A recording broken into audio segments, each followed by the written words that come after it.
Mateus capítulo 6, versículo de número 13. Mateus capítulo 6, versículo 13. Uma parte da oração que o Senhor Jesus ensina aos seus discípulos, a oração do Pai Nosso.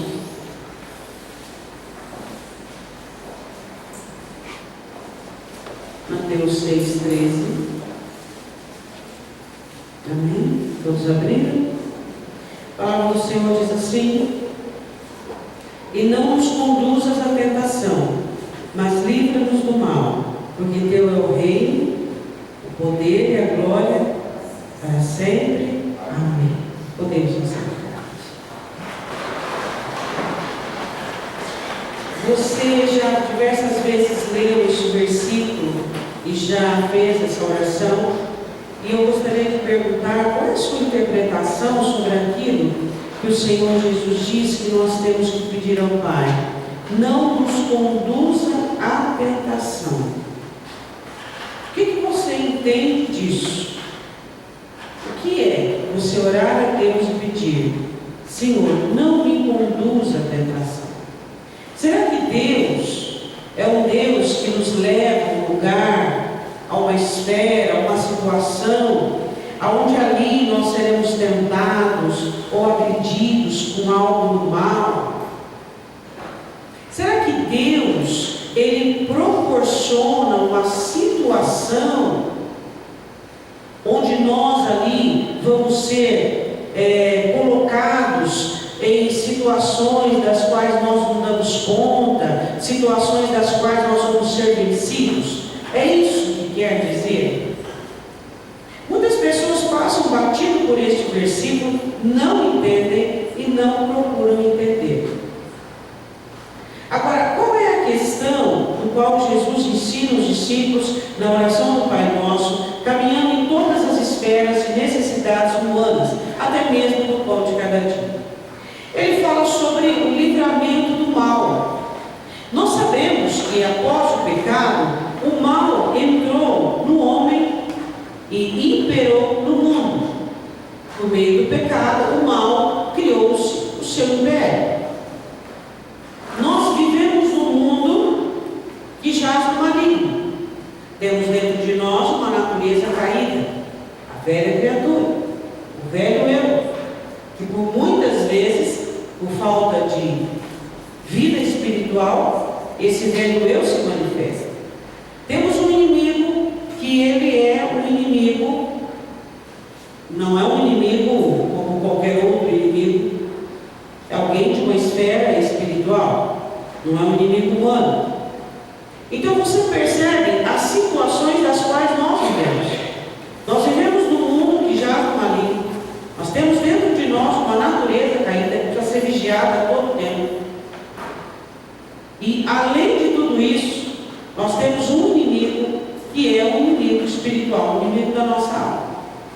Então, baseado nisso, o Senhor Jesus insere na oração do Pai Nosso, dentro de todas as necessidades do ser humano, essa necessidade de nós sermos livres do mal, a necessidade de nós não sermos conduzidos a uma situação onde nós iremos certamente passar por uma situação muito delicada e muito difícil, que é a tentação. A tentação, ela é algo que não há problema nenhum ela acontecer, desde que você não tenha o que ela busca dentro de si. Não tem problema nenhum uma pessoa ser tentada com adultério se ela não tem cobiça.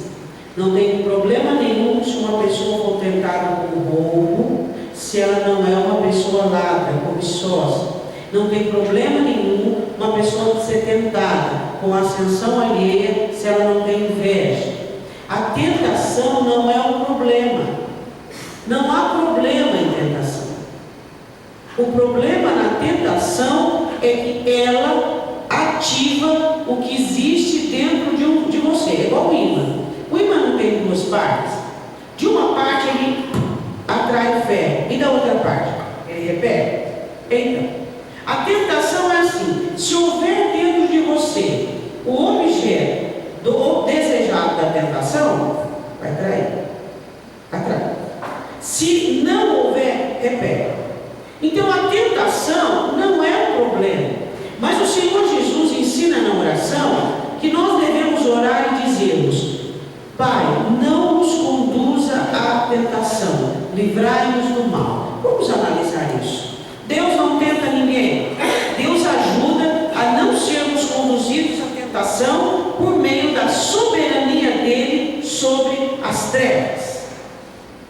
Quando é que você deve orar de uma maneira assim, batalhar em cima?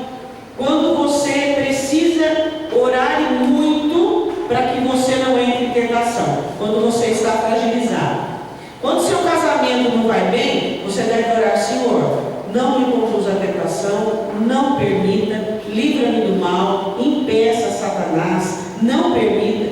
Quando você conhece a sua constituição humana, você deve orar ao Senhor para que Ele te livre de situações que provavelmente te levará à queda.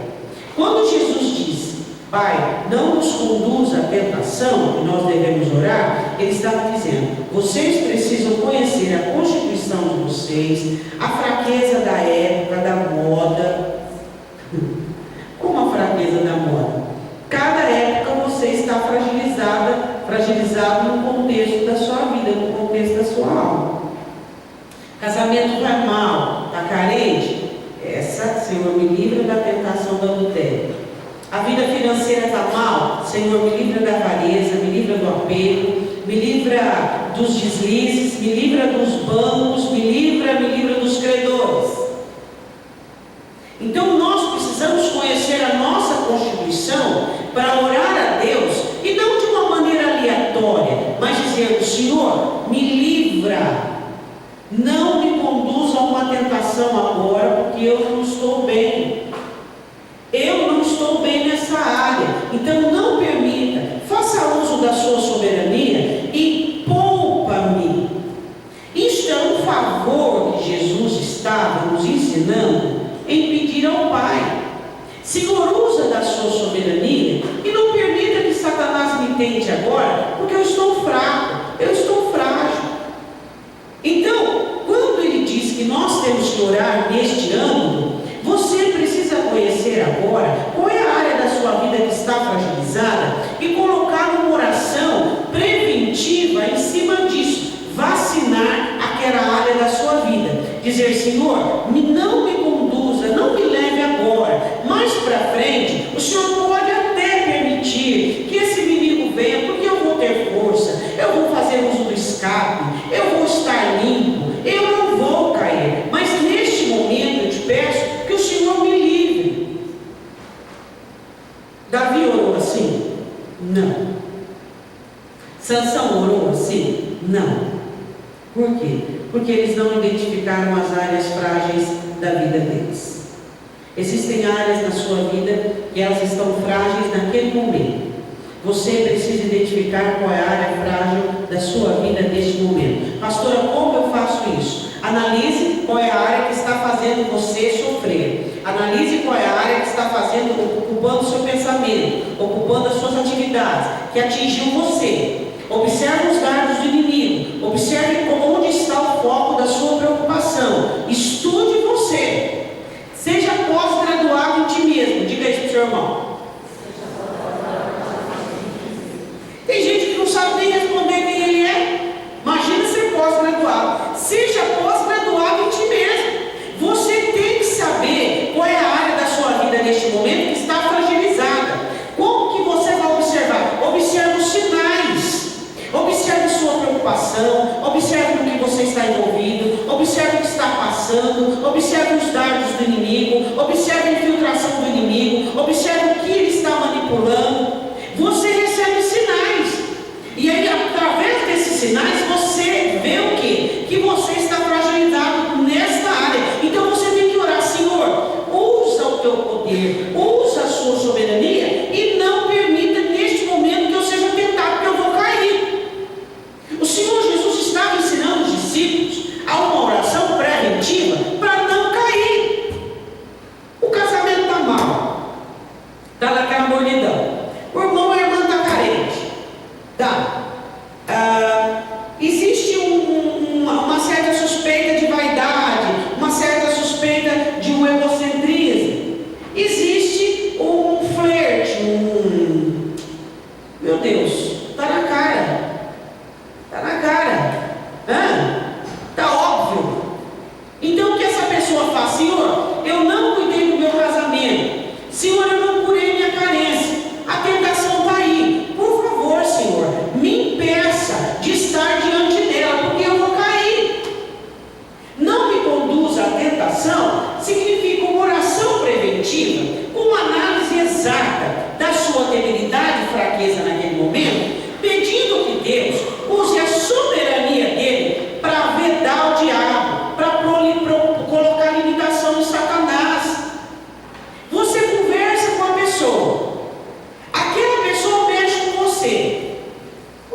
sei que eu deveria ter sido prudente, eu sei que isso não deveria existir dentro de mim, mas Senhor, usa da sua soberania e impede Satanás de colocar o objeto do meu desejo na minha frente.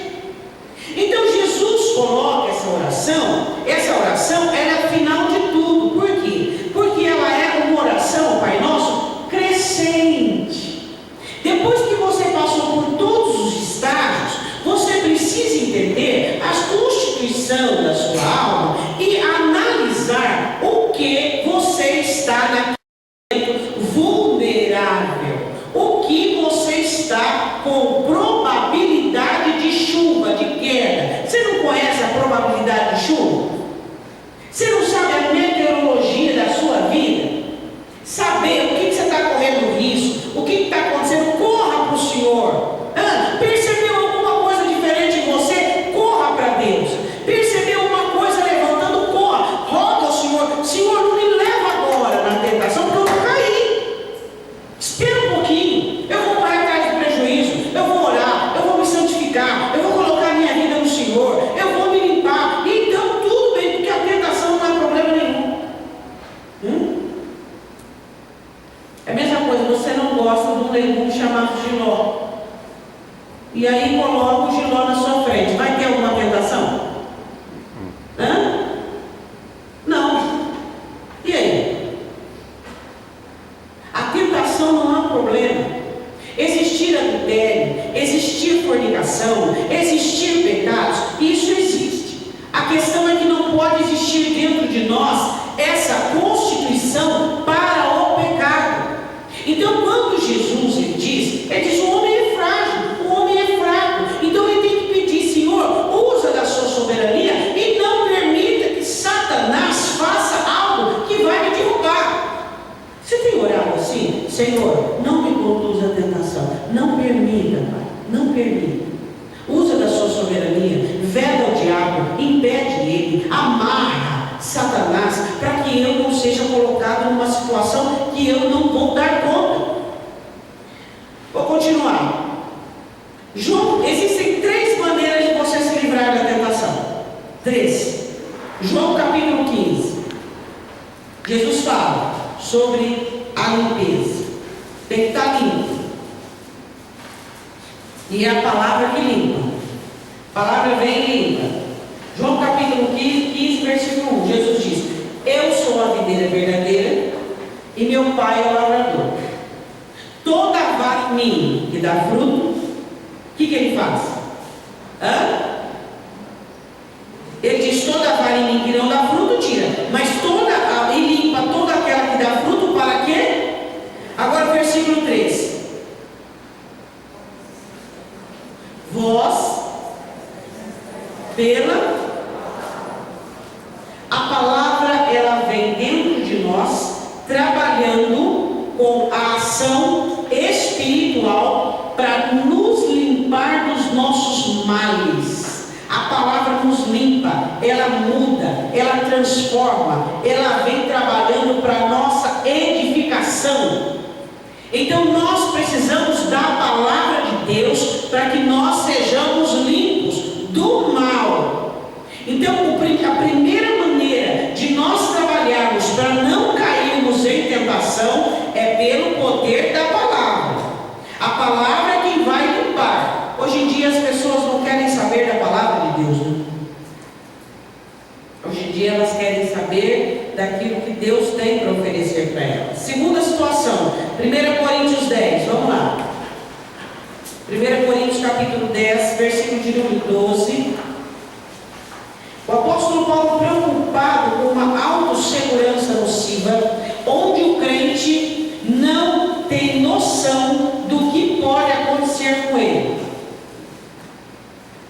Deixa eu te perguntar uma coisa. Se você soubesse que você vai descer aqui e cair nessa escada, o que você faria? Você estaria o quê? Pensando no que está fazendo. Não, peraí, prestar bem atenção para eu não cair, não é verdade? Por quê? Porque você já caiu. Mas por que você não prestou atenção antes de cair? Por que nós temos que sofrer os danos para que depois estejamos experientes. Tem um ditado aí, uma adágio popular, que não sou muito bom em ditado, não. Diz assim, o erro humano, né? E continuar no erro é burrice, alguma coisa assim. O ignorante aprende errando. Esse eu não vou falar burro, né? Uma coisa que está no show. O ignorante aprende errando. O sábio aprende. O inteligente aprende vendo o outro errar. E o sábio aprende pela palavra. Entendeu? Porque é muito perigoso você também estar perto de quem está errando. Então é melhor ser sábio. O sábio aprende pela palavra a não errar.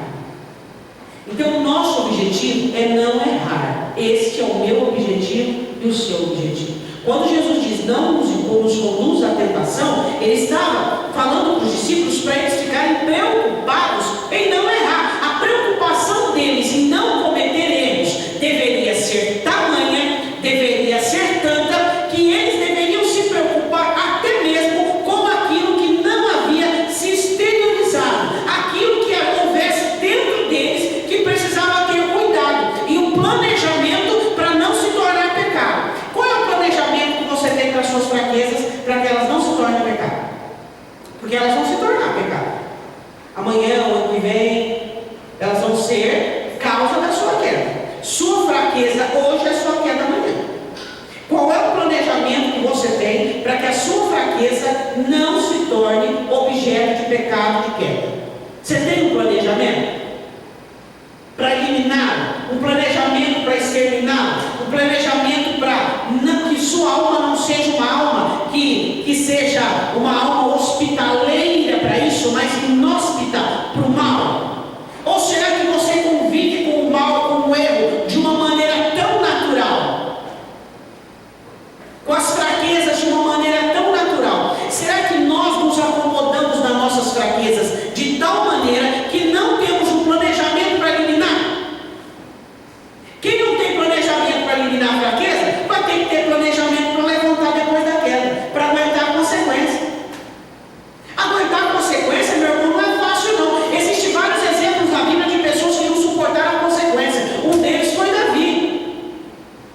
Não é fácil aguentar a consequência. Não é qualquer pessoa que consegue se levantar depois de um tombo, depois de uma queda. Então você não pode achar que se você cair, você vai conseguir se levantar. Alguns conseguem, pelo amor, pela misericórdia, pela graça, pelo cuidado, porque tiveram diante de si um Abraão, que foram lutar e batalhar pela libertação. Mas não é todo mundo que tem. Não são todas as pessoas que têm as mesmas regalias, as mesmas oportunidades. É isso que você precisa entender. Então você precisa cuidar de você de uma maneira tão particular e tão centrada, porque você não pode garantir que você vai se levantar. Então o que o Senhor Jesus diz aos discípulos: cuidem para que nem mesmo a tentação em um período difícil, de debilidade, de fraqueza, de contexto ruim aconteça. Dai-nos o pão de cada dia, ensina-nos a perdoarmos, também não nos conduz à tentação. Não permita que quando eu não esteja bem, não permita que uma fraqueza, ainda quando não foi derribada, ainda quando não foi destruída, eu possa estar em uma situação onde essa fraqueza vai me levar ao pecado. Quais são suas fraquezas? Todos nós temos. Todos nós temos. Paulo diz assim em 1 Coríntios capítulo 10, versículo 12: aquele, pois, que cuida estar de pé, olha, não caia. Por quê? Porque a queda é complicada. Existem pessoas que quando caem, elas não se permitem levantar. Se você, eu já disse isso uma vez, eu vou dizer de novo. Se você é uma pessoa honrada, se você é uma pessoa de caráter, se você é uma pessoa zelosa, se você é uma pessoa correta com as suas coisas, correta com a sua vida, se você cair, você vai ter que ter um esforço enorme do céu para você se levantar. Não porque Deus não vai te perdoar, mas porque você vai ser o primeiro a se condenar e você vai ser o Senhor dos seus algozes. É isso que você tem que entender. Muito cuidado com a queda. Muito cuidado com a queda. O erro, para algumas pessoas, é algo passível, é algo compreensível. Para algumas pessoas, errar é um absurdo. No caso de Davi, como é que eu pude fazer o que eu fiz? Como é que eu pude agir da maneira que agi? Tudo que eu recebi, tudo que ele me fez, eu não podia ter feito isso. Existem algumas pessoas que o erro, e Satanás sabe disso, que o erro para elas é algo que é fatal. Paulo diz assim: não veio sobre vós tentação senão humana. Todas as tentações que temos é humana. Ou seja, não estamos lidando com anjos nem com demônios, é humano, você pode resistir. Ele está dizendo, tudo bem, é o diabo que está usando, é o diabo que está fazendo, é amigo, é a cunha espiritual, você é humano, você pode resistir. Aí ele diz assim: mas fiel é Deus, que não vos deixará tentar acima do que podeis. É isso que Jesus estava dizendo, não nos conduza à tentação, ou seja, não me deixe ser tentado além daquilo que eu posso. Você já orou assim? Ô pastor, mas Deus sabe do que eu não consigo. Mas a oração do Pai Nosso, ela tem tudo que você precisa para o seu corpo, para a sua alma, para o seu espírito. A oração do Pai Nosso. Então você precisa orar: Deus, por favor, não me deixe ser tentado além do que eu sou capaz. Mas não vai precisar retardar nada, eu não vou ser vagaroso, nem letárgico, eu vou atrás do prejuízo. Eu vou trabalhar, eu vou buscar, eu vou fazer acontecer, eu vou melhorar. Mas por favor, não me deixe ser tentado além do que eu dou conta. Que crente que ora isso, meu irmão? O que ele faz é o seguinte: vem, Satanás, vem para mim, que eu estou, vem quente que eu estou fervendo. Os crentes não se preocupam com a constituição da santificação dentro da alma deles. Orar e dizer: Senhor, eu te peço em nome de Jesus, não me deixe ser tentado além do que eu dou conta, além do que eu suporto, porque eu vou envergonhar, eu vou ficar fragilizado, eu vou ficar mal, eu não vou ficar bem. Senhor, o crente diz: Senhor, eu sou maledicente, eu não consegui dominar minha língua, não me deixa aproximar perto de crente murmurador e maledicente, eu vou cair, Senhor, eu vou cair. Que crente que fala: não, ele vai procurar, eu sou fofoqueiro mesmo. Por quê? Porque eu sou fofoqueiro que tem assunto para ele. Senhor, eu ainda não domino a ira, eu sou uma pessoa irada, eu preciso dominar essa ira, Pai. Por favor, Senhor, me livre de com pessoas frágeis e fracas, porque eu preciso ter misericórdia, eu ainda não tenho. Quando eu me deparar com situações frágeis, pessoas frágeis, que eu possa virar as costas e sair correndo. Fuja da palestra do mal. Aí diz assim: fiel é Deus, que não vos deixará tentar acima do que podeis. Antes, com a tentação, dará também o escape, ou seja, para você escapar dela, e para que você possa suportá-la, passar por ele e suportá-la. Agora eu quero que você vá comigo em Tiago, capítulo 4. Diga comigo: existem 3 maneiras de eu vencer a tentação. Primeira, a palavra. Segundo, o escape. E terceiro, a oração. Primeira, a palavra que limpa. Segundo, o escape que Deus dá para nós na hora da tentação. Terceiro, a oração, em que você coloca diante de Deus e você clama. Uma das coisas que você observa na Bíblia, não tem uma pessoa que não caiu em tentação que não estava no momento soberbo. Todas as pessoas que caem em tentação estão ou no momento soberbo ou são soberbas.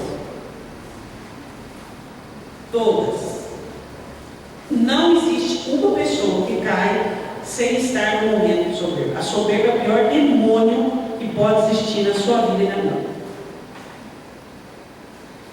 A Bíblia diz assim, em Tiago capítulo 4, ele diz assim, olha, versículo 5: ou cuidai vós, que em vão diz a Escritura, o Espírito em nós que habita tem ciúmes.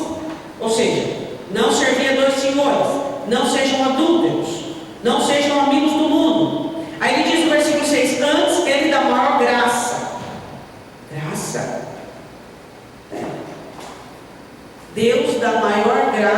coração humilde.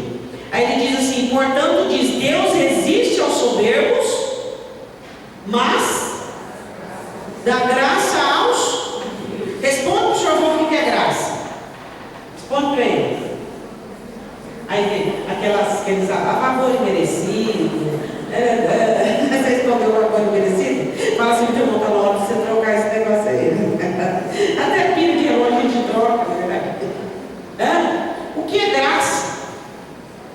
Não tem como você explicar graça numa frase, favor imerecido, não há como. Graça é tudo aquilo que você teve, tem e vai ter de Cristo. Isso é graça. Graça é libertação, graça é unção, graça é o poder do Espírito, graça é o mover da palavra, graça é tudo isso aí. Foi o que Deus deu por nós, por meio de Cristo. Isso é graça. Isso é graça. É gratuito. Por meio, graça para mim, para você, para Cristo, cobrou um preço altíssimo, ele pagou o preço para nos arrancar das trevas. Isso é graça. Tudo que você recebeu ontem, hoje vai receber e vai para o céu por causa da graça. A graça vai continuar. Você tem eternidade por causa da graça. Se não fosse a graça, nós não éramos eternos. Deus dá graça a quem? Aos humildes. Ele abençoa os humildes com toda a benevolência celestial. E aos soberbos, ele resiste. Ele resiste. E soberba, tem gente que pensa que soberba é querer ser mais que o outro. Eu não sou soberbo, pastor. Porque eu sou uma pessoa que eu ajudo as pessoas, tudo que eu faço. Aí você cobiça, isso é soberba. Por quê? Porque você acha que os mandamentos de Deus não funcionam na área da sua vida. Bom, soberba está ligada a todo pecado. Vamos lá. Aí ele diz assim: sujeitar-vos, pois, a Deus, resistir ao diabo e ele fugirá de vós. Você se sujeita a Deus, se coloca debaixo dos mandamentos, aí você vai ter força para resistir Satanás. Tentação. A humildade é a forma de nós vencermos a tentação. Diga bem. Quando eu me humilho, eu vou conseguir. Você está passando por uma provação, por uma tentação, por uma tribulação, humilha-se. Porque a humildade, ela vai livrar você de pecado. Não fica assim, não é porque eu não estou aguentando mais, é porque Deus não vai fazer nunca, é porque eu pensei, aí uma coisa desanda, aí o mingau vai virar água. Aí ele diz assim, sujeitar-vos, pois, a Deus, chegai-vos a Deus, ou seja, aproxime-se, e ele se chegará a vós. Sou eu que tenho que buscar Deus, não é que Deus tem que ir atrás de mim. Não é Deus que tem que vir até mim, sou eu que tenho que ir até Ele. O caminho foi aberto.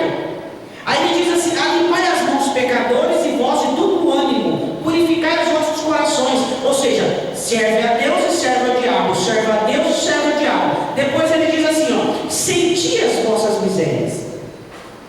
Sinta o peso dela, sinta o jugo dela, sinta o brilhão dela.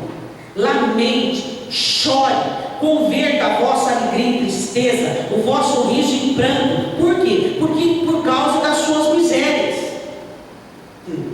Quero que você vá comigo no 2 Crônicas 32. Quero dar um exemplo de uma pessoa que caiu em tentação. Pensa no homem que acertou 10 e errou 2. Depende do erro, né, irmãos? Não é? Meu Deus, eu errei um só, mas depende do erro, não é verdade? Ele cometeu 2 erros, Ezequiel. O primeiro erro foi lá no princípio, quando ele até cedeu para o inimigo, né? Algumas exigências do inimigo. Depois ele se fortaleceu no Senhor, Deus perdoou. Só que esse aqui ele falhou feio. Ele se sobremeceu no que recebeu. Nada é seu, nada é meu, nada é nosso. Tudo é dele. A tentação virá a partir do momento daquilo que você acha que possui. Tudo o que você coloca no coração, tudo que você se envaidece, tudo que você possui, Satanás irá roubar. A Bíblia diz assim, que Ezequias foi um homem que acertou muito, fez várias proezas em Judá, e ele ficou doente, e ele ia morrer, ele ora a Deus, ele pede a Deus que o cure, Deus o escritura, e Deus fala, pede um sinal, ou que o sol retroceda ou adianta. Aí ele diz assim, adiantar é normal, o sol vai adiantar mesmo para recolher. Eu quero que o sol retroceda. E o sol retrocedeu à sombra em 10 graus. Voltou. O sinal que Deus deu para ele. Aí ele ficou curado. Babilônia tinha um dos deuses da Babilônia, era o Deus Sol. E quando eles viram essa proeza no céu, e souberam que era por causa de Ezequias, eles foram até lá. E quando Merodach e Baladã, os embaixadores da Babilônia, chegaram e conversaram com Ezequias, Ezequias mostra todos os tesouros, ele mostra todas as riquezas que ele havia conquistado depois que havia tirado e dado para o inimigo, ele havia conquistado. Tá. Aí você pergunta, que mal há nisso? Às vezes existem coisas que nós achamos que não tem mal nenhum. Agora, por isso que eu digo para você a importância de conhecer Deus. Ezequias se ensoberbeceu do que recebeu, da cura.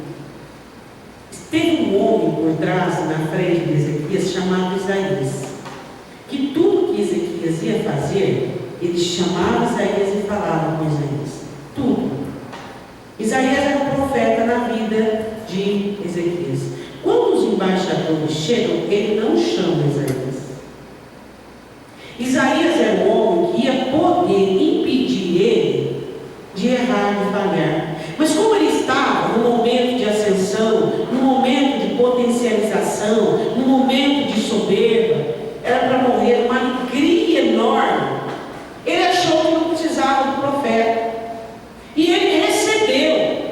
O mínimo que ele deveria ter feito era ter chamado o profeta. Por quê? Me ajuda na recepção do pessoal da Babilônia. Vê aí o que eu tenho que fazer. Mas o milagre que ele recebeu foi tão grande, que ele deixou-se envolver pela alegria daquilo e ele se perdeu. Olha o que aconteceu. A Bíblia diz em 2 Crônicas 32, versículo de número 24. Naqueles dias Ezequias adoeceu mortalmente, 2 Crônicas 32, 24, e orou ao Senhor, o qual lhe falou e lhe deu um sinal, mas não correspondeu Ezequias ao benefício que lhe fora feito. Ezequias não corresponde ao benefício que lhe fora feito. O que seria corresponder? Humildade. Você é humilde diante de todas as bênçãos e benefícios que o Senhor lhe te dá? Você sabe por que não existe nenhum ser humano que será inocente diante do Senhor no juízo? Porque todos nós usufruímos do que Deus criou. Paulo diz em Romanos, a natureza proclama a glória do Criador. Gente lá, feiticeiro, idólatra, aqui, hoje teve chuva, regou a terra, hoje teve sol, respirou o ar, teve manhã, tarde, noite, desfruta tudo que Deus criou, mas não quer saber de Deus. No juízo não vai ser inocente. Por quê? Porque ele desfrutou do que Deus fez. Então ele vai ter que corresponder ao benefício que lhe foi dado. E os crentes vão ter que corresponder ao benefício que lhes foi oferecido. Eu e você, tudo o que Deus te deu, vamos ter que corresponder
vida cristã tem que ser uma coisa séria.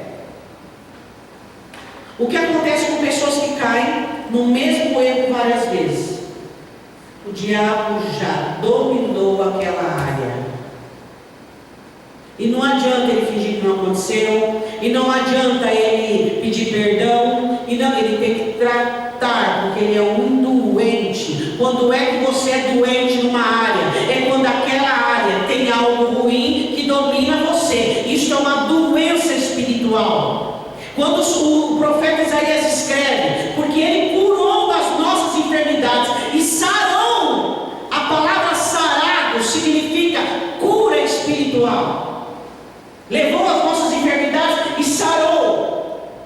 A questão é, você precisa olhar para você e observar o que existe dentro de você que vai levar você à queda. Agora, como você pode olhar para você e observar uma fraqueza e vai mudar o ano, a folhinha vai mudar, mas a constituição de alguns continua a mesma. Eles continuam fracos nas mesmas coisas, dependentes das mesmas situações, só muda a folhinha, só muda os janeiros, mas a alma é a mesma.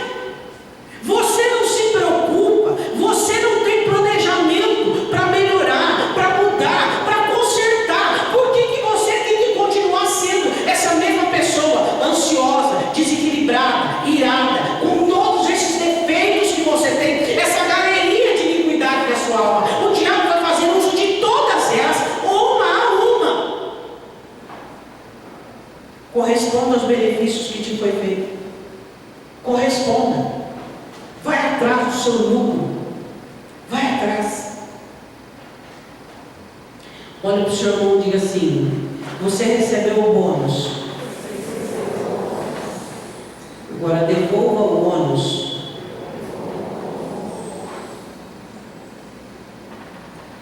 O bônus foi gratuito. O prêmio, Jesus, salvação, vida, libertação.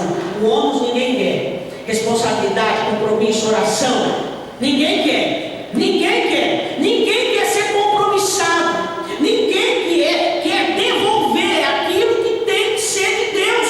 Ele não correspondeu. Recebe. É possível? Não é possível, gente. Aí diz assim: não correspondeu ao benefício que lhe foi feito. Quantos benefícios tem sido feito a você? Porque o seu coração se exalta, porque ele recebeu os embaixadores, porque ele mostrou todo o tesouro. Por isso veio grande ira sobre ele, sobre Judá e Jerusalém. Já havia uma sentença de cativeiro babilônico por meio de Manassés, e o erro de Ezequias só sintetizou aquela sentença. Versículo 31, para elucidar: contudo, no tocante aos embaixadores dos príncipes de Babilônia que foram enviados a ele, e perguntaram acerca do prodígio que se fez naquela terra. O que aconteceu aqui? Tanta vitória, tanta bênção. O que aconteceu aqui no sol? Porque eu sirvo um Deus. Isaías vem aqui. Isaías vem aqui. Vamos dar glória a Deus junto. Vamos ver o que é que nós temos que fazer. Não. E mostrou, e se exaltou. Tem gente que se exalta até com aquilo que é dos outros. Até com aquilo que é dos outros. Irmãos, eu e você só temos uma herança. Eu e você só temos um tesouro. As outras coisas não vão comigo para o céu. O que não vai comigo para o céu não pode ter o meu coração. Por favor, não faça como Ezequias. Ezequias foi forte em tanta coisa. A Bíblia diz assim: Deus o desamparou para tentar. O que significa desamparou? Deixou ele por si mesmo. Deixa eu ver o que você vai fazer. Eu não vou intervir, não vou vedar Satanás, não vou consertar. Deixa eu ver o que você vai fazer. É justo? É justo porque ele era capaz disso. É justo? É justo? É justo? Tanto de palavra que você ouve, tanto de bênçãos que você recebe, tanta de misericórdia que você tem. Qual é o problema de você passar por situações difíceis ou por tentação? Você é capaz de resistir, sim. Por quê? Porque Deus veio de antemão e Ele inseriu, e Ele colocou, e Ele deu a você condições. Quando a Bíblia diz que Deus desamparou Ezequias para ver o que havia no seu coração, ou seja, Deus não interviu, deixou ele por ele mesmo. Existem situações na minha vida e na sua vida que sou eu por eu mesma, você por você mesmo. Nós somos responsáveis por nossas atitudes. Você é responsável. Não adianta dizer, mas por que o Senhor não impediu que Batseba não tivesse tomando banho naquele dia? Por que ela não tomou banho no dia seguinte? Meu Deus, o quanto Deus fez por Davi. O mínimo que ele deveria ter feito era ter virado as costas para aquela tentação. O mínimo que Ezequias deveria ter feito por tudo aquilo que Deus fez a ele era ter se portado de uma maneira adequada diante daquela situação. Vem aqui, Isaías, eu te chamo quando Senaqueribe me manda carta, eu te chamo quando estou aflito, eu te chamo em toda situação. Agora eu vou receber esse homem perigoso sozinho? Por quê? Porque perigo para Ezequias era só Senaqueribe? A embaixada de Babilônia não era perigosa? Será que Ezequias identificou apenas o perigo humano? Ele não identificou o perigo espiritual? Será que nós temos identificado os perigos espirituais camuflados de elogio, camuflados de conforto, camuflados de delicadeza? Aqueles homens vieram com inúmeros presentes, riquezas, e aí encheu os olhos dele, encheu o coração dele. E ao invés de ele dizer, não, eu só estou vivo pela misericórdia de Deus, eu só tenho o que eu tenho pela graça de Deus. O coração humilde, ele é livre da tentação, ele é livre na tentação. Se você não tem um coração humilde, essa é uma fraqueza imprescindível para você trabalhar. Todos nós sabemos se temos o coração humilde ou não. Todos nós sabemos. Existem corações que são arrogantes, existem corações que são ensoberbecidos, que são envaidecidos. Você precisa clamar a Deus: Senhor, por favor, me liberta dessa sentença maligna, me liberta dessa hoste da maldade. Deus o desamparou para ver o que havia no seu coração. Deus não impediu o diabo, ele não impediu os embaixadores. Deus disse: pode vir, vamos ver como é que ele se comporta. Você acha que Deus não sabia o que havia no coração? Ezequias sabia. Mas nós precisamos ser exercitados. Você e eu precisamos ser exercitados. Quando nós somos humilhados por Deus, nós somos expurgados dos males que na hora da tentação nos leva à arrogância. Quando você passa por um período de humilhação, aproveite aquele período. Você está sendo lavado e limpo para na hora da tentação o seu coração não ensoberbecer. Existe cristão que não consegue compreender por que Deus está me humilhando, por que eu estou passando por essa situação. Deus está arrancando de você aquilo que vai ser para você uma pedra de tropeço na hora da sua tentação. O que o Senhor Jesus quer é que não caiamos, que fiquemos de pé. Então aceitemos a limpeza dele. Eu disse para você que são 3 maneiras de você se livrar da queda. Palavra é a primeira. Segundo, o escape de Deus na hora da tentação. Todos nós temos escape. E terceira, a humildade e a oração. É a maneira que nós ficaremos livres da tentação, da queda. Vamos passar por tentação e vamos passar com alegria. Porque Tiago diz: tem de grande gozo quando caíres em várias tentações. Por que o crente tem alegria em cair em tentação? Porque ele diz: não, eu não vou murmurar, não, eu não vou reclamar, não, eu não vou me ensoberbecer, não, eu não vou acusar ninguém, não, eu não vou adulterar, não, eu não vou pecar, não. Ele diz não, e então ele vence, então ele tem vitória. A Bíblia diz que Deus desampara Ezequias para ver o que havia no coração. Muitas vezes Deus tem olhado e parado para ver o que há no seu coração. Tanto amor, cadê amor? Tanta misericórdia, cadê graça? Tanto favor, cadê humildade? Cadê calma? Cadê tranquilidade? É revolta em cima de revolta, é ira em cima de ira, é perturbação, é cansaço, é tudo. Tem que você olhasse uma coisa. Se você é perturbado na área do casamento, olha pessoas que conseguem vencer com uma situação parecida. Se o seu trabalho te desgasta, olhe pessoas que têm o mesmo trabalho que o seu e vivem numa boa. O problema não está no que você vive, o problema está em você. Essa é a questão. Você quer melhorar a sua vida, mas o que tem que melhorar é você, não é a sua vida. Sua vida não tem que mudar nada. Quem tem que mudar é você. E a sua vida vai acompanhar as suas mudanças. É isso que você tem que entender. Eu disse uma vez para vocês, eu vou repetir só para terminar. Existem pessoas que saem da vida para Deus. Dá para entender? Saem de desgastados pela vida, cansados pela vida, embaraçados com a vida. Senhor, me ajude. Senhor, eu preciso. Senhor, me abençoe. E existem pessoas que saem de Deus para a vida, cheios de graça, cheios de autoridade, santos, cheios de poder, e chegam para a vida e dizem: vamos colocar ele tudo no lugar, porque eu vim, de onde eu vim, as coisas têm que acompanhar a regra dele. Você vem de onde para onde? Tem crente, é normal, quando o recém-convertido, ele vem da vida para Jesus, né? Ele migra da vida para Jesus. Mas tem gente que já está 30 anos dentro da igreja, ele continua da vida. A vida embaraça, a vida cansa, a vida desgasta, o trabalho. Tem gente que o trabalho para ele é um fardo, é um peso. Por quê? Porque não é um trabalho, é a constituição emocional dele que não dá conta.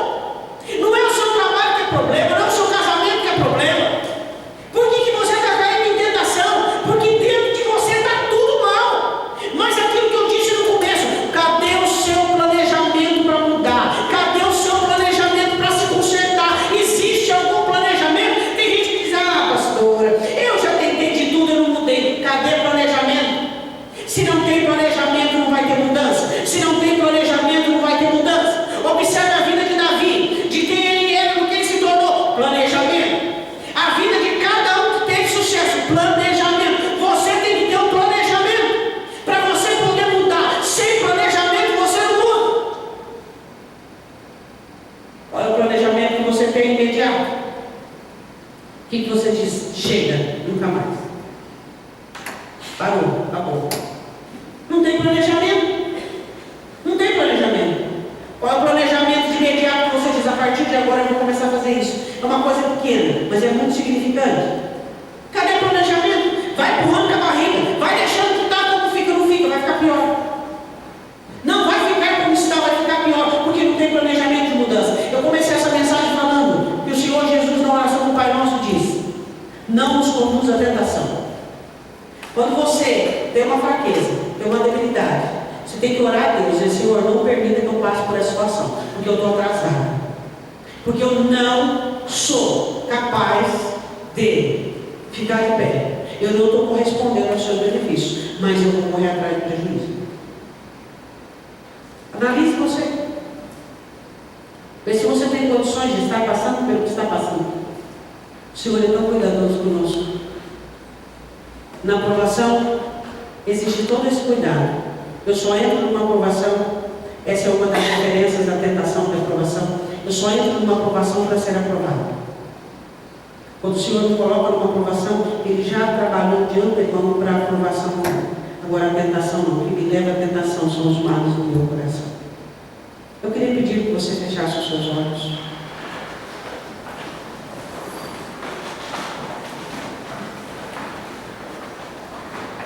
Como vai a sua vida espiritual?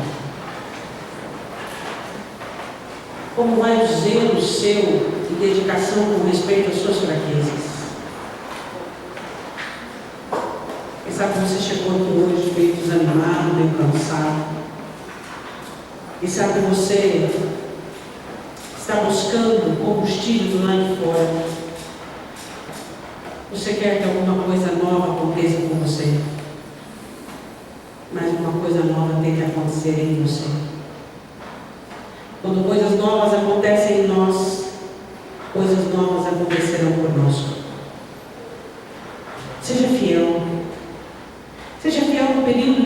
está vivendo, seja fiel no momento que você está vivendo.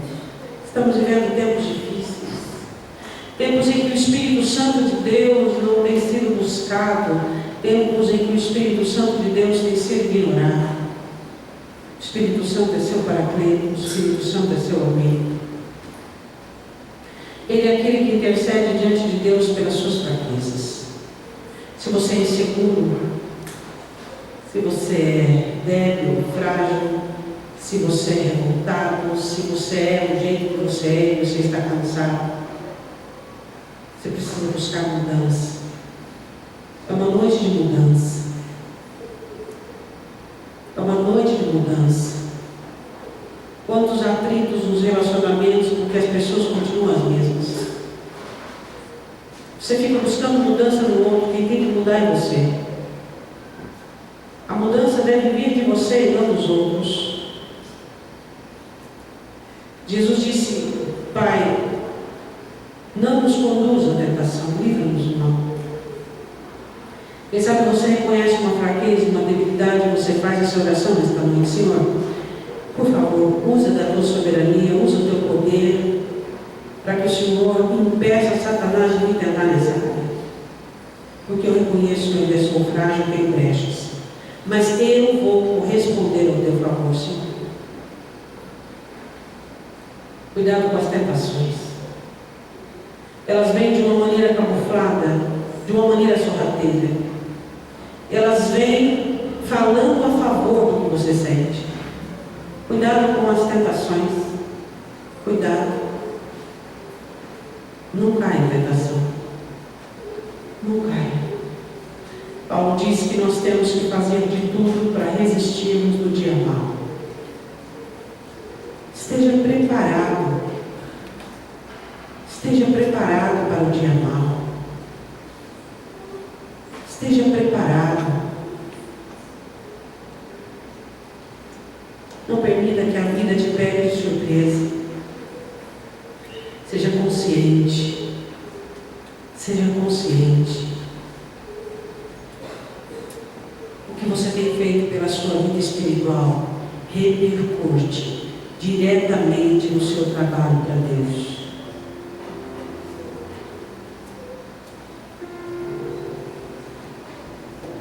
Hoje é reunião, é culto de pessoas que trabalham na igreja. E tivemos que falar de tentação. Onde temos chegado, irmãos? A maioria dos trabalhadores, dos operários do reino, caindo em tentações. Com suas mentes dominadas pelo mal, com seus corações corrompidos pelo engano. Pessoas que não se dedicam adequadamente a si mesmas. Vivemos dias muito difíceis.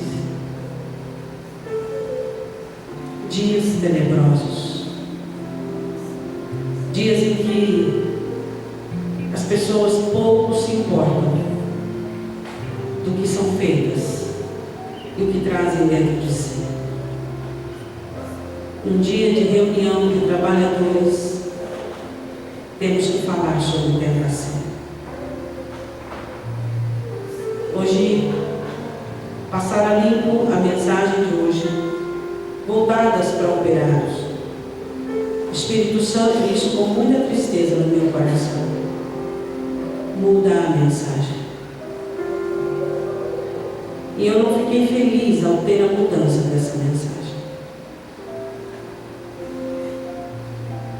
Porque pessoas que deveriam estar ouvindo sobre o trabalho, sobre fruto, sobre empenho, sobre dedicação, têm que ouvir sobre as tentações. É difícil para mim enxergar isso, mas eu consigo. É difícil para mim analisar e observar pessoas que já deveriam ter saído dessa esfera de domínio das fraquezas e debilidades, ainda estão presas em cadeias e grilhões emocionais. Às vezes eu me sinto como Paulo, dando soco no ar. Que você possa, em nome de Jesus, sair dessa dispensação de luta com a carne, de luta com o eu, crescer um pouco, meu irmão, minha irmã, amadurecer espiritualmente. Será que um dia, neste lugar, nós teremos uma igreja madura? Será que neste lugar nós teremos uma igreja adulta? Não sei. Eu trabalho para isso. O quanto você tem recebido e o quanto você tem correspondido. Será que nós temos dado valor a tudo que temos recebido? Todas as bênçãos, toda a benevolência, toda a palavra, todo o ensino. Pare para pensar hoje. Se você não tem agido como Ezequias, se é hora de parar de ficar choramingando, de olhando para seus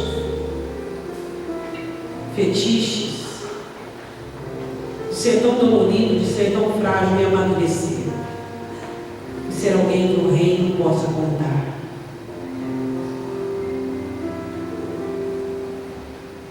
Olhe para você. Olha a mensagem que Deus fala com você hoje, obreiro, obreira, moço, moça, homem, mulher, que serve na seara. O Senhor fala com você sobre tentação. Onde está o seu amadurecimento? Onde está toda a frutificação? A Bíblia diz que Ezequias não retribuiu. Você tem retribuído? Você tem correspondido? Ou será que você quer e nunca sente satisfeito? Ó Deus, perdoa-nos. Eu te peço perdão, Deus, por todos aqueles que são meninos na fé, são infantilizados por meio de suas mazelas e suas misérias. Por todos aqueles que já deveriam combater o pecado do lado de fora e ainda estão de guerrilhas do lado de dentro. Todos aqueles que deveriam estar sustentando os outros, todos aqueles que deveriam estar combatendo com principados e potestades e ainda estão dominados por suas fraquezas. Eu te peço que o Senhor venha perdoá-los. E o Senhor não os conduz à tentação, Deus. Foi essa oração que tu me fizeste fazer hoje. E eu repito, não conduza esses obreiros à tentação, porque eles não são capazes. Eu te peço, Deus, que eles possam ser preparados antes, limpos, trabalhados, para que assim eles possam vencer as tentações. Ó Deus, fortaleça-me, para que eu corra na mesma situação muitas vezes do apóstolo Paulo, que tinha uma constituição muito melhor que a minha. Me ajude, Deus. Me ajude. Me ajude dentro dessa visão de um povo que tem recebido tanto, de um povo que tem sido de tal maneira semeado. Um dia como esse, tendo que ouvir uma mensagem dessa. Perdoa o teu povo, não os conduz à tentação, Pai. Intervenha com o teu poder até que eles se fortaleçam, Pai. Em nome